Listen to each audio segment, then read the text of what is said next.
किसी भी मनुष्य के अभाव की निवृत्ति तब तक नहीं होती है जब तक कि उसका अंतःकरण पूरी तरह भगवान में समर्पित न हो जाए। अभाव से निवृत्ति तभी होगी जब हमारे अंतःकरण की स्थिति भगवान में हो जाएगी, क्योंकि भगवान स्वभाव से ही परिपूर्ण है। परिपूर्ण भगवान में जब हमारे चित्त की स्थिति हो जाएगी तो हमारे समस्त अभावों की निवृत्ति हो जाएगी। और जब तक हमारा चित्त शरीर संसार में लगा रहेगा तब तक सारे संसार के पद प्रतिष्ठा वैभव धन संपत्ति सब कुछ एक ही मनुष्य को मिल जाए तो भी उसके अभाव की निवृत्ति होने वाली नहीं है, क्योंकि प्रकृति ये जगत अभाव रूप है, भगवान भाव रूप है। इसलिए भगवान में चित्त की स्थिति होनी चाहिए, फिर अभाव नहीं रहेगा, चाहे भले ही अत्यंत निर्धन ही क्यों न हो। यदि भगवान में चित्त की स्थिति है तो जीवन में अभाव नहीं।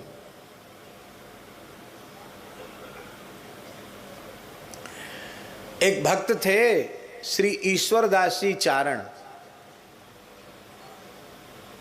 उनका जितना वैभव था सब उन्होंने ठाकुर सेवा साधु सेवा में सब समाप्त कर दी। अब कोई व्यक्ति खर्च तो खूब करे और कमावे बिल्कुल नहीं तो कुबेर का खजाना भी खाली हो जाएगा।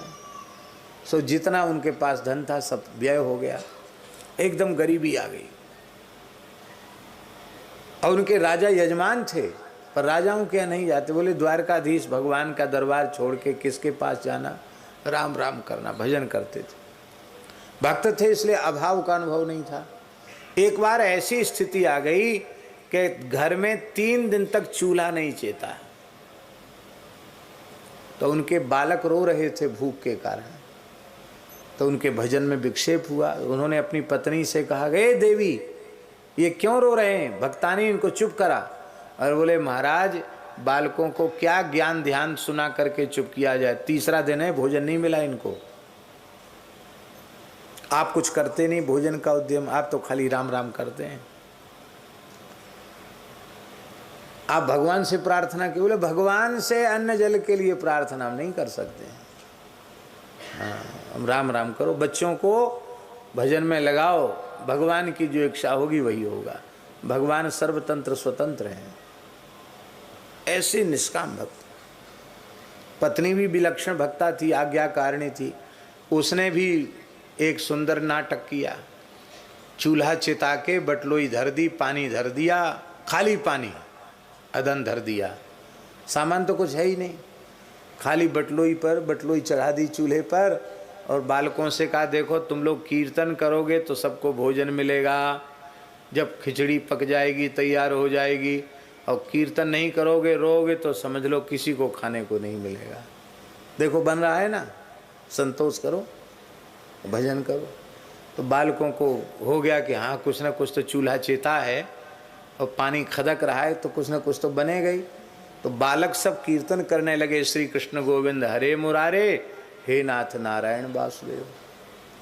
ठाकुर जी रीझ गए, ठाकुर द्वारकाधीश प्रभु स्वयं पधारे चतुर्भुज रूप से, और आकर के ठाकुर जी अपने पीताम्बर में खिचड़ी का सामान लेके आए थे।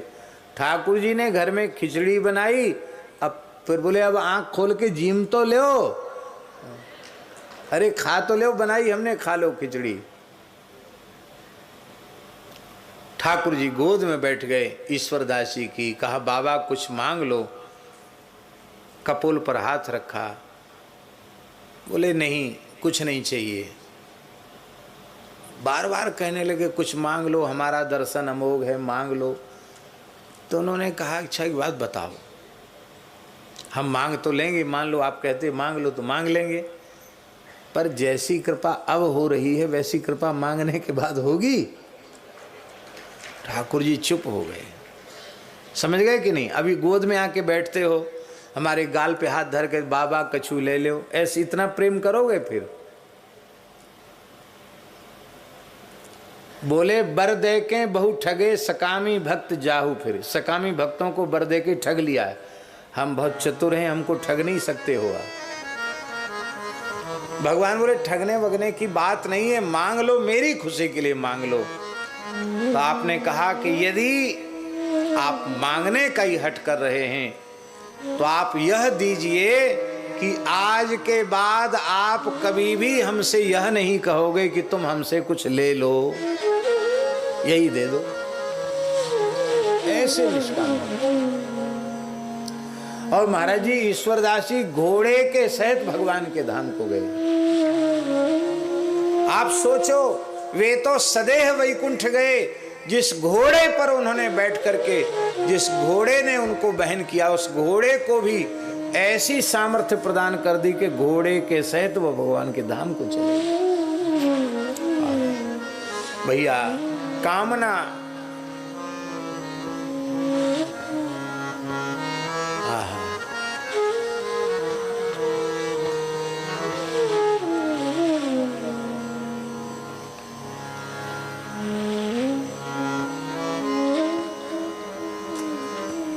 भगवान तभी जीव को ठीक से स्वीकार करते हैं जब वह निष्काम भाव से उनका दास बन जाता है। भगवान के सामने कोई इच्छा रख दी, कामना रख दी, तो वह कामना का भक्त हो गया, वो कामना का दास हो गया, भगवान का दास नहीं हुआ।